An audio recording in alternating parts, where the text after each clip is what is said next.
নিরামিষ খাওয়ার ব্যাপারে আপনি বলছিলেন এবং সেখানে কেন সবসময় নিরামিষ খায় এবং তারা যারা নিরামিষ খায় তারা একটা বিশেষ মন্ত্রে দীক্ষিত হন বা তাদেরকে একটা বিশেষ কার্যক্রম করা হয়, তারপরেই তাদেরকে নিরামিষ খাওয়াতে বলা হয়। সাধারণ যারা সৎসঙ্গী তারা যে কোনো কিছু খাবার খেয়েই যে কোনো রকম আচরণ করেই ঠাকুরের পথে চলতে পারে বা ঠাকুরকে স্মরণ করতে পারে, ঠাকুরের উপাসনা করতে পারে। কিন্তু একটি বিশেষ স্তরে সৎসঙ্গীদের বা যারা কর্মীদের তাদেরকে এটা করা হয়, সেটাকে আমার যত সম্ভব মনে হয় তাকে সস্তায়নী বলে। এবং এই সস্তায়নীটা একটা বিশেষ অর্থনৈতিক উন্নয়নকে বা একটা পারিবারিক অর্থনৈতিক ভাবে ঠাকুর প্রবর্তন করেছেন বলে আমার এটা মনে হচ্ছে। না, এটা সম্পূর্ণ মনে হয় কি, পরে আলোচনা হবে। এটা একটা ক্ষুদ্র অংশ, তবে একটু বড় বলে। কিন্তু বর্তমানে এইকে দেখতে পাচ্ছি যে এখন অতিরিক্ত সৎসঙ্গে যারা ওই সস্তায়নী ধারী বলে নিজেদেরকে বলে ধারণা করে, তারা শুধুমাত্র ওই ইষ্টভৃতির মতো কিছু অর্ঘ্য নিবেদন করেই এবং নিরামিষ খাওয়াটার মধ্যে সীমাবদ্ধ থেকেই সস্তায়নীকে এন্ড করে দিচ্ছে।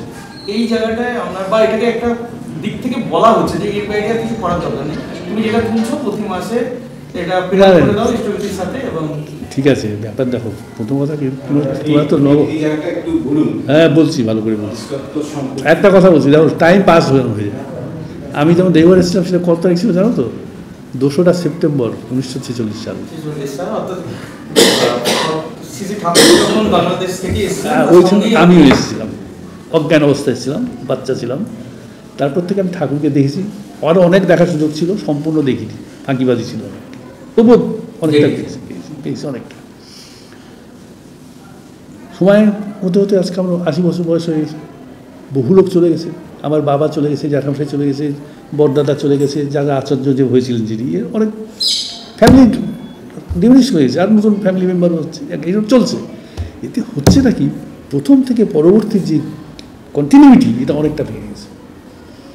তুমি আজকে যা বলছো সস্তনী কি ইষ্টভৃতি ফিষ্টভৃতি সম্বন্ধে, এর থেকে অনেক বেশি আমি জানি, কারণ আমি তখন আর পিওর ফর্মে পেয়েছিলাম জিনিসটাকে।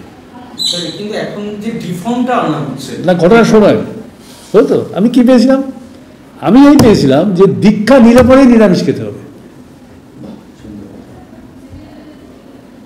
সবাই। আমি না, আমাদের ফ্যামিলি না, হোল সৎসঙ্গ কমিউনিটি দীক্ষিত মানে নিরামিষ আহার। চললো এটা, চলতে চলতে চলতে কার বুদ্ধিতে কি, মানুষেরই নিজস্ব প্রেরণাতে হবে কি করে হলো যে ঠাকুরের তিরোধানের পর থেকে হলো শুক্রবার হলেই হবে।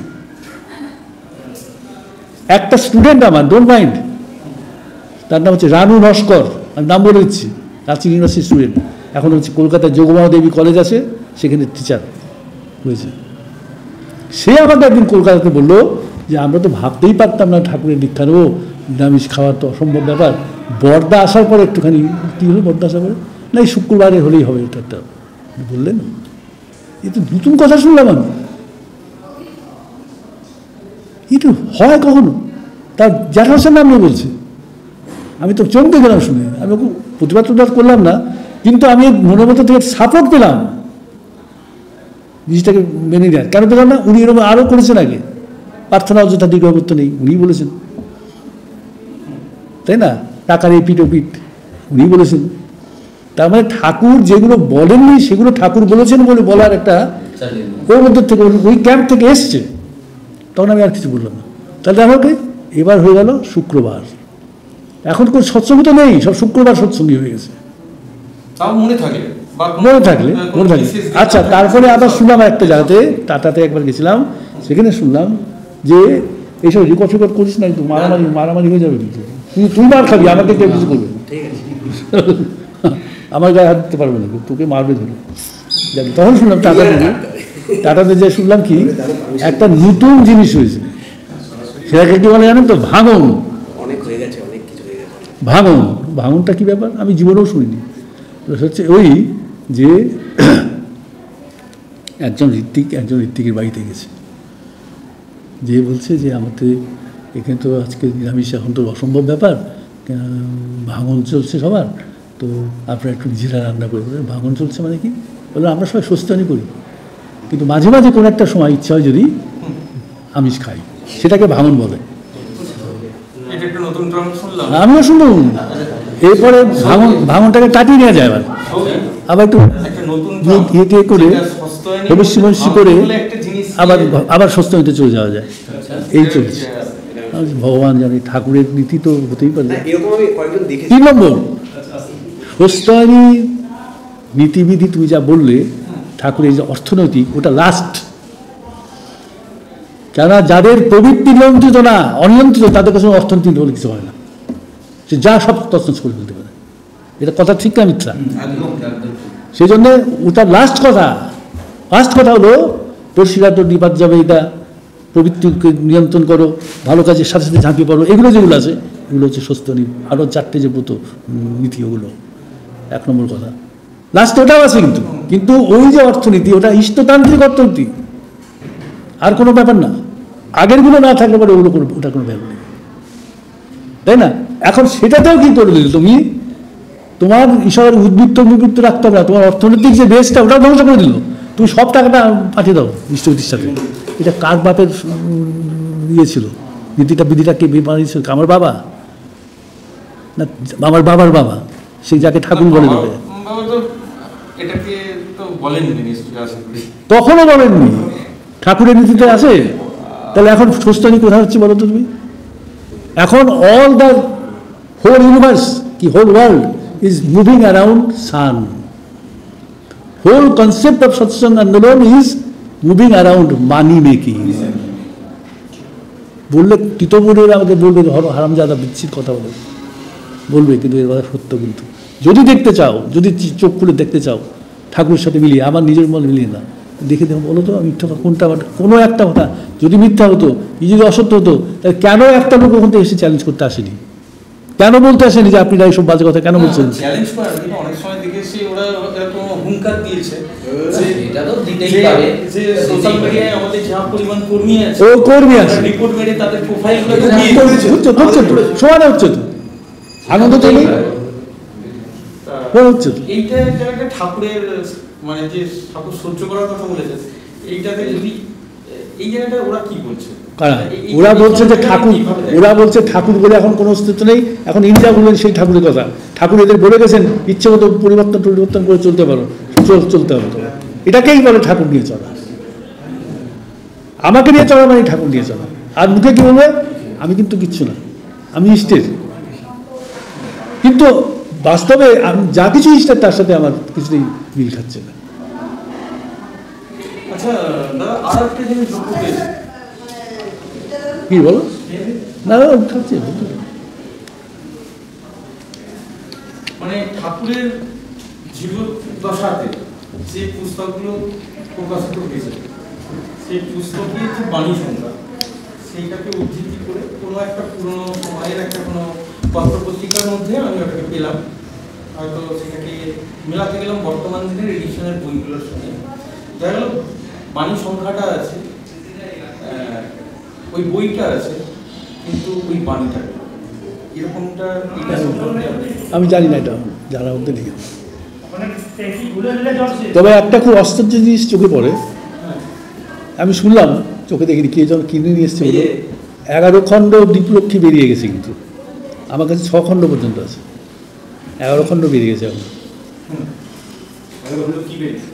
দীপলক্ষ্মী বই।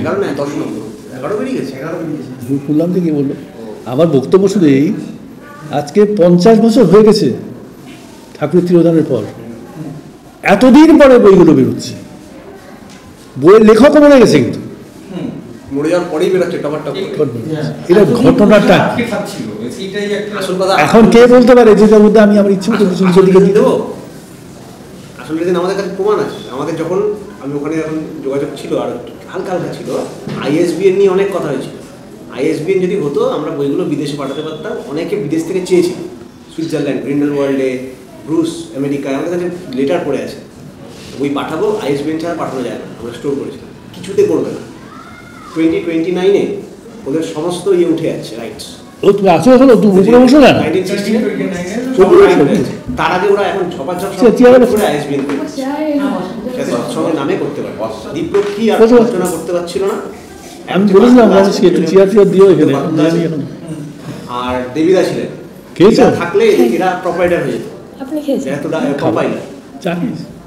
দিবিদা মারা গেলেন, ছপা ছপা আইসবেন করে বিঙ্কিদা করেছে, বৌদি কলকাতায় আছে। সামনে হয়েছে। কলকাতা আছে, আর কদিন মধ্যে রাঁচি চলে আসবে। ডেঞ্জারাস চালা। বুঝিস তো? আমাদের আইসবেন আগে ছিল খাওয়া দাওয়ার জন্য। কেন? সবাই বলে এতক্ষণ বসে আছেন খাওয়া দাওয়া করেন। ও আচ্ছা, ঠিক আছে। বুঝলেন এখানে ঠিক, একলা করতে হয়েছে। যাচ্ছে। এই হলো ব্যাপার, বুঝতে পারলে না? দাদা একটা জিনিস এমনি খুব বেশি বাড়ছে দেখা যাচ্ছে, সেটা হচ্ছে ঠাকুরের দীক্ষিত এবার গলায় মালা পড়ছে, এবার সমস্যাটা হচ্ছে এরা ঠাকুরকে গুরু বলছে কিন্তু ভগবান বলতে পারছে না, এরকম একটা অবস্থা। মানে আমি জাস্ট আপনার থেকে আমি শুনিনি এগুলো, খিচুড়ি এটা খুব হচ্ছে, এখন এই তো আমি গলায় মালা পড়ে আছে, এই একটু আগে গলায় মালা, ঘটনা থেকে দেখছি, হঠাৎ দেখছি ও মালা পরে এসছে, মানে তাও একটা নয়, 3-4টে ফের আছে মালা। এটা বাড়ছে কি ব্যাপার এটা? ও বলছে যে এই প্রতিবেশী কোনায় গিয়ে বলছে মালা পরলে তো ভালো হবে, মালাটা পরেছি। ঠাকুরের উপর ঠিক গলাটা দিতে পারছে না, যদি এদিকে ব্যালেন্স হয় তো ওদিক থেকে ওটা ব্যালেন্স হবে। এইটা খুব বেড়ে যাচ্ছে। এখন ধরো ইসকনের প্রভাবটা ইসকনে না? হ্যাঁ, প্রচন্ড ভাবে। আরে কত লোক ইসকন, শোনো আরেকটা ট্রেন্ড এখানে খুব বেশি চলছে।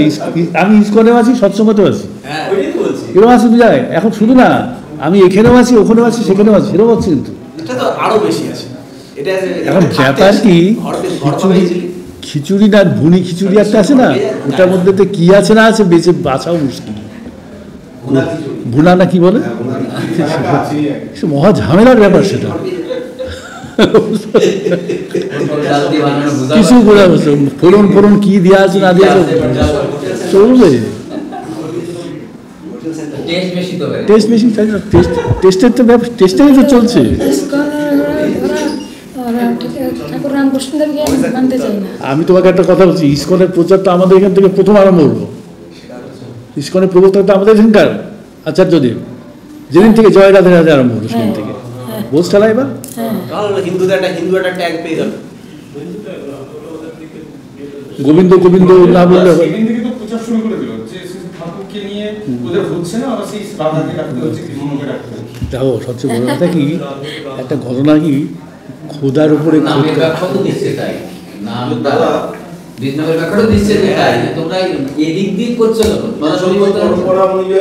খোদার উপরে খোদকারী বলে কথা জানো তো, তার ফল যা হয় তাই দেখতে থাকো না। এখন সব লুনি পরে পালাতে হবে গেরুয়া বলে, এদিন আসছে শীঘ্রই। এই যে ঠাকুর যে কলকাঠিগুলো দিয়ে গেছেন না, এগুলো আসলে কোথায় যে হাত দিতে হবে সেটা বোঝা যায়, কিন্তু ইষ্টদর্শন করা যায় তো, কিন্তু দেখা যাচ্ছে যে 5 জন গুরু ভাই এক হতে পারছে না তো, এক হতে যেই তার মধ্যে মানি হয়ে আসতে যাচ্ছে টাকা, অন্য অবিশ্বাস হয়ে যাচ্ছে। আবার অনেকে আছে টাকা দিয়ে শেষ, আমি টাকা দিয়ে দিয়েছি আমার দেখতে নেই, বা এবার বুঝেছেন জিনিসটা ফেল করে যাচ্ছে। তাহলে এখন বলছি যে অর্থনৈতিক ভিত্তি, সেটা অর্থনৈতিক ভিত্তি, স্পিরিচুয়াল ভিত্তি না হলে অর্থনৈতিক ভিত্তি হয় না। হ্যাঁ, আমি একটা কথা বলছি, আমাদের ছোটবেলাতে দেখতাম ঠাকুর বাড়িতে যখন থাকতাম না, তখন একটাই টেলিফোন ছিল, ল্যান্ডলাইন একটাই ছিল খোলাখা, আর ওখানে রোজ ট্রাম কল হতো। কলকাতাতে দাদু খবর নিতেন, জ্যাঠামশাই সাহেব পরিবার, আমরাও থাকতাম, কে কীরকম আছে না আছে। এই যে উৎসবে আমরা শুনতাম, উৎসবের সময় যে স্পেশাল ট্রেন আসবে, সেগুলো খুব ডিসকাশন হতো, কটা ট্রেন আসবে, কীগুলো যাবে, এগুলো তো হতো কিসে, টেলিফোনই না হতো তখন, টেলিফোন অ্যাভেলেবল টেকনোলজি ছিল। হ্যাঁ হ্যাঁ, তা এখন যা আরও কত কিছু এসে গেছে। এখন কথা বলছি ওয়াশিংটনের সাথে কথা বলে আসলাম একটু আগে, এটা অসুবিধা কী আছে, এটা আমি বলতে চাই না, আমার কাছে আমি ফোন রাখবোই না, সালা কসম খেয়ে নিয়েছি আমি, স্মার্টফোন আমি রাখবো না, আর যদি রাখিও 40 ঘন্টা শুধু ফেসবুক দিয়ে, এই অসুখ থেকে সারাবে কি? বাণী ছিল না কথার কিন্তু কমই, মানে বোবার হয় কি, বোধ যদি তোর বোবার হয়, সঙ্গতিশীল বোধ ভাতিত অস্তিত্বের দিক বলা হয়।